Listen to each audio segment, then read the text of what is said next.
Welcome back to Making It Awkward. I'm your host, Jessica Wilson. Today's episode will feature my interview with Calvin Gilbert. They're a non-binary nurse practitioner and primary care provider at Lyon Martin Community Health Services.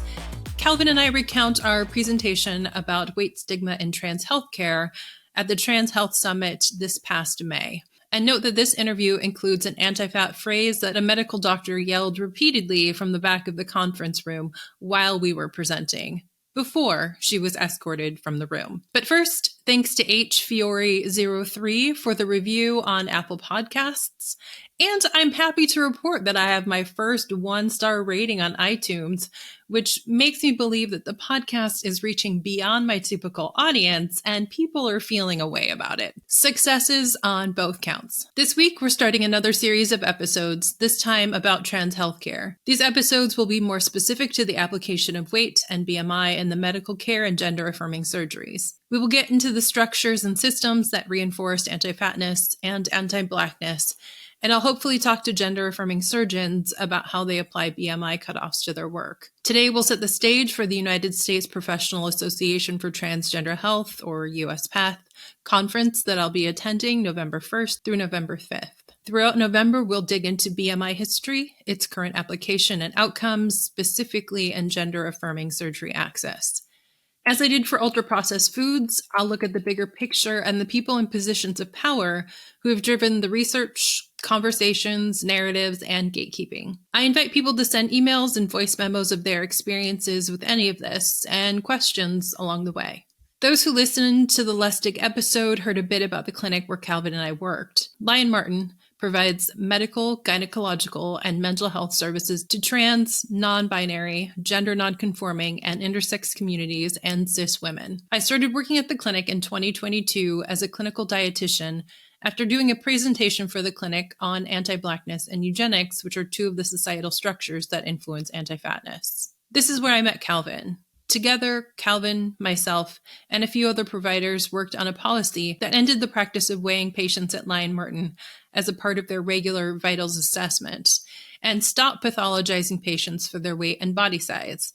In other words, the clinic stopped diagnosing patients as overweight and obese. Calvin and other providers continued to remove weight-related diagnoses from existing problem lists and patients' charts. Calvin and I also recap what happened when I met two surgeons who provide gender-affirming surgeries at the Trans Health Summit, a story you can hear me tell to my dad in detail in the first podcast episode. A note for this episode, Calvin's house had some sudden construction that needed to be done and was doing this interview from their backyard. Their voice may go in and out, and you might hear some sawing in the background, but we made it happen. This is my interview with Calvin. Calvin, welcome to the show. Thank you. I'm excited to be here. We made it happen. I'm very impressed with both of us. Same. So tell us a bit about yourself. So I am a family nurse practitioner who works at Lyon Martin with you and identifies non-binary. I used to identify as very much trans-masc, so I always hesitate. But I'm a non-binary trans person who is really obsessed with gender-affirming care. And it's kind of the whole reason I went to school and the only thing I really want to do, which is why I'm at Lyon Martin 6 years later. Because it turns out that I don't enjoy working with cis folks as much. Yes, very relatable. So I brought you on to talk about our experience presenting at the Trans Health Summit in San Francisco in May of this year. That was May? Do you want to give us some context for how we ended up giving this presentation? I can help fill in because our memories, are questionable. Together, it'll come together. Yeah. Yes. When you first started at the clinic, you were shadowing me, and somehow, even though I've probably had one of these types of visits over 4 years at the time of practicing, almost 5, I had 3 visits that day of people requesting weight loss medication. And to be honest, I was panicking a little because I hadn't had these conversations before, and then it was happening right in front of you, and I was really excited to meet you, and definitely was wondering if I was saying anything correctly. And so that really led to obviously a lot of follow-up conversations about what to do, and me needing to learn some more about a lot of things really quickly, because since then it has continued to come up really often. And I'm not sure if it's, kind of on the heels of the pandemic, and obviously a lot of us had some weight fluctuations. And so then we started talking about fat phobia in the medical system, which you've always been talking about and thinking about. And I had not had a chance to prioritize as much up until that time, because we've kind of gone from there. So then we ended up doing this presentation at the Trans Health Summit about fat phobia, in specifically at our clinic, which is mostly trans folks. Yeah. I mean, we also see cis women, and it's not an insignificant percentage of folks. Yeah. Totally. Yeah, I feel like you and I became fast friends over I do too. over those conversations. It was like, oh goodness, because it wasn't just folks asking for the medications. It was them asking for the medications because they need to lose weight to get access to surgery. And not only lose weight, it was like, I have a surgery date. Like I need, it's in 2 months or it's in 6 months, and I need, to lose weight before I'm able to qualify. So right, because they might have even scheduled me, but it's pending me losing 10% of my body weight over the next 6 months. So if you don't prescribe me something, I'm going to have to find some way to do it on my own. That might include other substances that might have other substances in them, like fentanyl, which is terrifying. Yeah. That's definitely not something that our favorite surgeons, want to discuss. No, definitely not. Just with diet and exercise, it's really all that's required. Lifestyle changes. Yeah.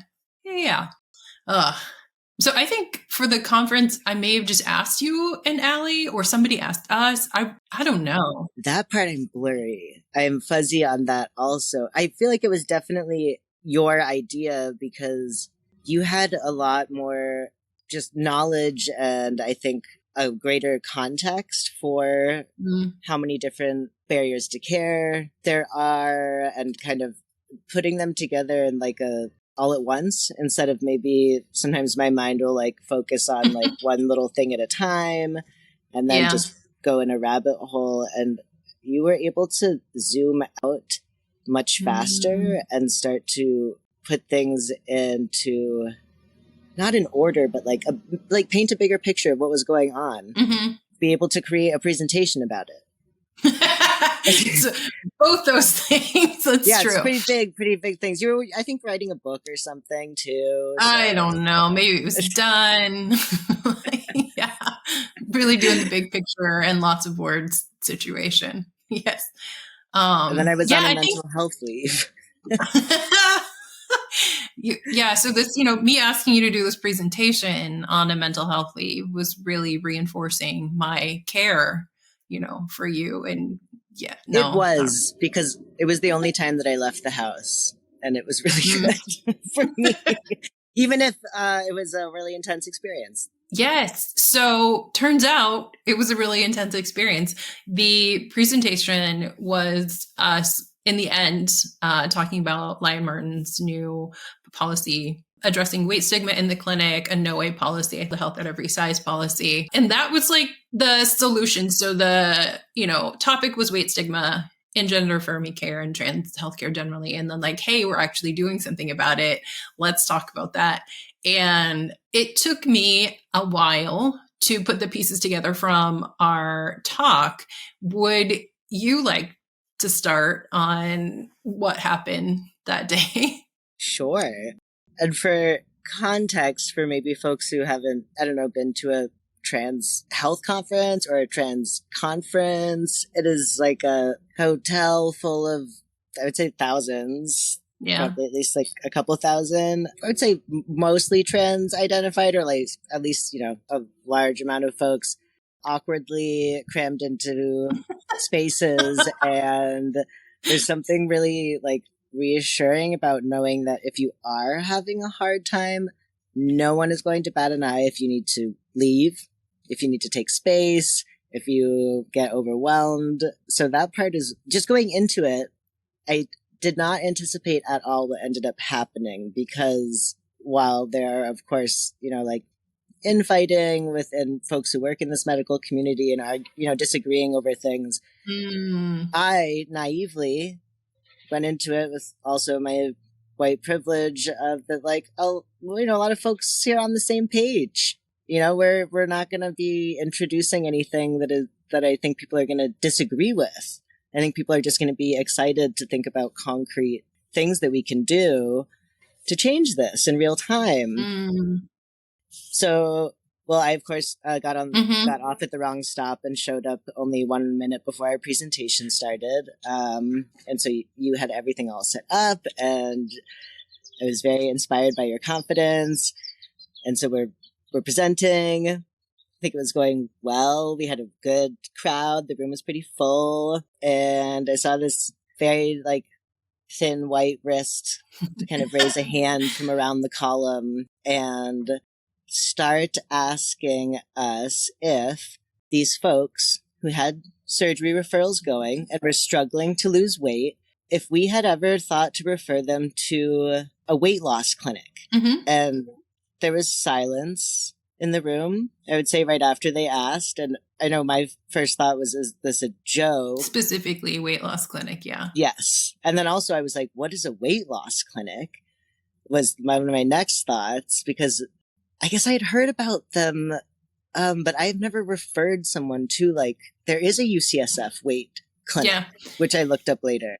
So this woman asked if we had ever thought to refer any of them to a weight loss clinic. Well, myself and the other presenter, Ali, I know I was just taking a beat to figure out, how am I supposed to respond? My inclination is to get intense pretty quickly and about things that I'm passionate about, but then we're up in front presenting. So my brain was professional, human being, what to do. And you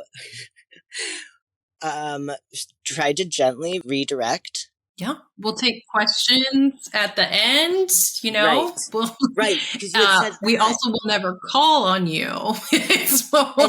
Yes, because I think she just said something, because you had said 20 times, questions at the end, questions at the end. No one else was doing it. And she quickly escalated. And so, very quickly, and started saying, well, obesity is a disease and it needs to be treated. And you were very diplomatic when you first, said, again, questions at the end. And also you had just finished presenting the section on what are some things that are social constructs. And we were talking about BMI, race. You had just said that it was a social construct. And then she said obesity is a disease probably 10 times as she became tearful and upset, and people were telling her to stop. And then the whole room looked like they were going to turn on her. And then my favorite thing ever is you just said, I think that there are other conferences, or maybe even other presenters at this conference who might share some of the ideas that you are expressing. So why don't you go find them? That's not here. You're not in the right place for that. And she didn't stop. And she continued to say, it is a disease, obesity is a disease, this is just a fact. And our executive director had to physically escort her out of the room, where then she sobbed in the hallway. Right. And then told them that we had just lost one of our biggest allies. No, I didn't hear that. Yes. Part. Oh, Yes. wow. And JM had to literally just physically walk away from her while she sat in the hallway sobbing. That was super helpful. I remember, so yes, at the beginning we were presenting the case studies and we presented one that we share. And that was when the woman in the back was like, hey, have you ever thought about, referring to like weight loss or weight management clinic? And I was trying to remember why things escalated like at the point that they did. This is my theory. Because you were by that point presenting the policy, the like no way policy. And there was the portion where in the policy it mentions that anti-fatness is anti-blackness. And like you and I hadn't practiced, but you deferred to me. And I went up and started talking about that. Right. And I was like, why? So in my memory, like all I can remember is like I am speaking and she is yelling. But then I was like, why was I speaking during Calvin's? Because you were at the microphone. Yeah. And I was like, what happened? What I think my theory is that she heard not only is she fat phobic, she's racist because anti-fatness. Right. I think that's maybe what just pushed her over the edge. And she was just like, no, but I'm right that obesity is a disease. I'm not racist. Right. Yes, of course. Of course. That is, yes. You're so. That's my theory. Right. Oh, I don't know. But yeah, something just like flipped and she was like, absolutely not, cannot manage and my feelings in this moment. But yes, then JM thankfully was like, all right. Because I'm looking around the room. I'm like, I don't think it's my responsibility right now. There are room monitors for this reason. Like, what do we? Yeah. And the audience they all were turned looking at her. There's people becoming visibly upset. Of course, and very triggered for multiple reasons. And we did actually have to ask our mental health director to come up and do a deep breathing exercise because after she left the room, it was tense. Yeah. And I am used to like getting tons of like energetic like feedback from like a full room of healthcare providers. So it was only like 2 sentences in that I was like, oh, Jessica, remember where you are. Like you are not, in a place where everyone is agreeing with this yelling person. So like, right. Hashtag growth. I paused and was like, Emma, could you help us here? And that was good. I'm happy that happened. You saved the day. No, Emma saved the day. But if you hadn't set that hard line of like, you need to go, because it's what everyone there was thinking. And you're right. At a lot of other conferences, I'm sure there would have been a lot of nodding along with her. And you quickly read the room and like you said, realized that she was in the minority here. And then you shared with me while we were debriefing, that's because since I got there so late, we hadn't got to talk before. And then when you started telling me about what else had happened to you over the last 1 or 2 days that you had been there. Yeah, your setup of what this conference is like is, yes, mostly trans folks and folks were aligned. And then there's surgeons and or cis white gays. So yeah, it is very like the conference and then like the people who are able to like orchestrate a lot of what happens in gender affirming care is like what I was seeing. And like they had been a reason that I wanted to go. I just wanted to meet people and I thought I would be able to do this like Jessica style networking where I meet people and we have these conversations, like regular people do. Yes. People have conversations, right? I think that was probably a lot of people's goals in going. Yes. Yeah. So the very first session, briefly, was with a surgeon who was just trying to talk about how great he was, pretty much, but like made the mistake of asking people in the group what they wanted to hear about. Got to me, I wanted to hear more about BMI cutoffs and gender affirming care. And from that point on, like half the people around the room said that. And he was like, oh, I hadn't put that on my list of things I wanted to talk about because I know all about that. And I didn't think you'd want to hear about that in the group. That was the response. Yeah. I know all about that. Yeah. So I'm very familiar with that. So, I was thinking if anybody wants to hear something new, I was like, oh, Oh. What? Yeah. So I'm like, cool. You were familiar with my face from this because I'm the first one to say that. So yeah, he was the first one that JM introduced me to and said, like, this is Jessica. This is all that she's doing. That guy couldn't look at me, was like very uncomfortable. Like the hand that shook me was definitely shaky. Shaking. Oh yeah. And the very cold, clammy, which, some people's hands are, and that's fine. But it was just like this vibe in this moment. And while he is completely not looking at me and looking at JM and I like give each other this look. We're like, oh, okay, this is what's happening here. And I was like, let's see if this is a pattern.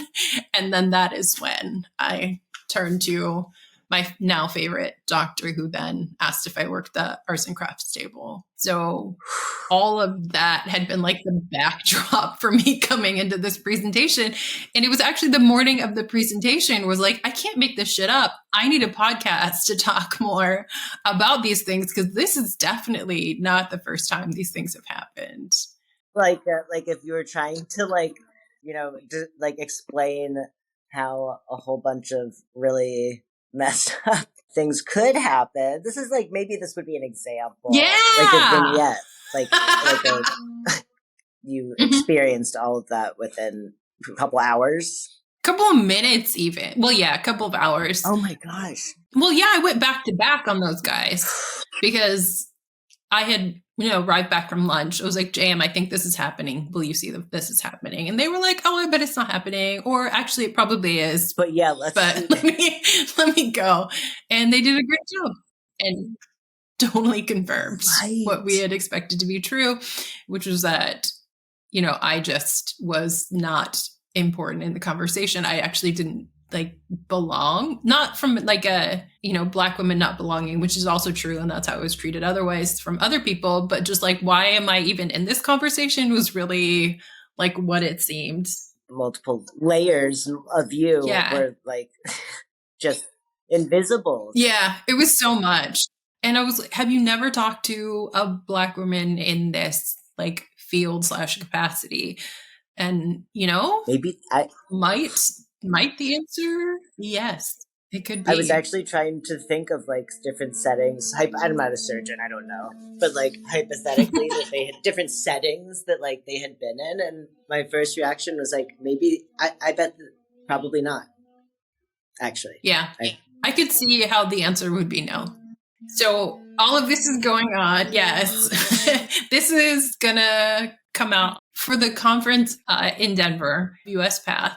And I have made little magnetic name tags with my podcast logo that say Arts and Crafts Manager. I am so hoping that I can find this guy and follow up and ask him, a bunch of questions. I don't think the first surgeon will be able to sit down with me and talk to me as a person, but maybe, I can grab, a group of white gays and have them come visit. So I think I told you already that I called the hotel because their hotel rate had run out, and I was looking online for how much it would cost, and it was going to cost $800 or $600 a night for me to stay there. I was like, this is silly. So I called Marriott and I was like, I need this group rate. I'm sorry. And they were like, well, the only thing we have is the executive suite. And I'm like, that's how you got the executive suite? Yes. So if all reservations go according to plan, I mean, there's a part of me, I've gotten the confirmation, but there's a part of me I'm going to show up and I'll be like, I don't think so. But if all things go according to plan, I have a fireplace and I just want to invite, one or all these guys to just sit down by my fireplace and let me ask them questions. Should you have a bottle of my dream? What would it should be maybe bourbon? I think what they drink, maybe something what the cis white gays drink. Yeah. What they drink. We'll put out a poll. What do you drink? You should get, I'm sure they have really cute looking ice buckets, and you could fill a thing of ice, but then just put White Claw in it. Oh, I love that. That's what I would want. Fingers still crossed that it goes as planned. I'm kind of one of those people that I'm like, do I show up? And they say, no, you're not, someone who goes in an executive suite. But we're just going to assume that's not going to happen. If you have questions, DM email the podcast, I would totally be open to hearing them. Thanks so much for being on the show. I really appreciate you. Thank you. Thanks again to Calvin Gilbert for that interview and taking the time to have the conversation. As you can tell, I'm going into this conference more prepared than I was for the Trans Health Summit.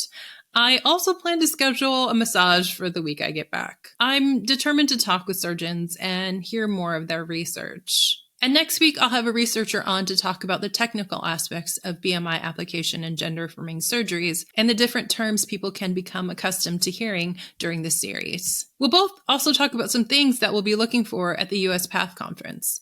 For folks on social media, you can follow along on my stories as I post updates there. If people want to share experiences or questions for the series, you can email them to makingitawkwardpod@gmail.com and let me know if you'd like to remain anonymous in those. I also got my first update from someone who chose to speak up and make a situation awkward, which resulted in people feeling safer in that group situation. Shout out to all of you who are being brave and making things awkward. The best way to support the show is to follow, rate, and review. This has been an episode of Making It Awkward. I'm your host, Jessica Wilson. This podcast is sponsored by the Legacy of Sacramento Outboard Services and is a production of The Body Politic. It is edited and mixed by the fabulous Jen Jacobs.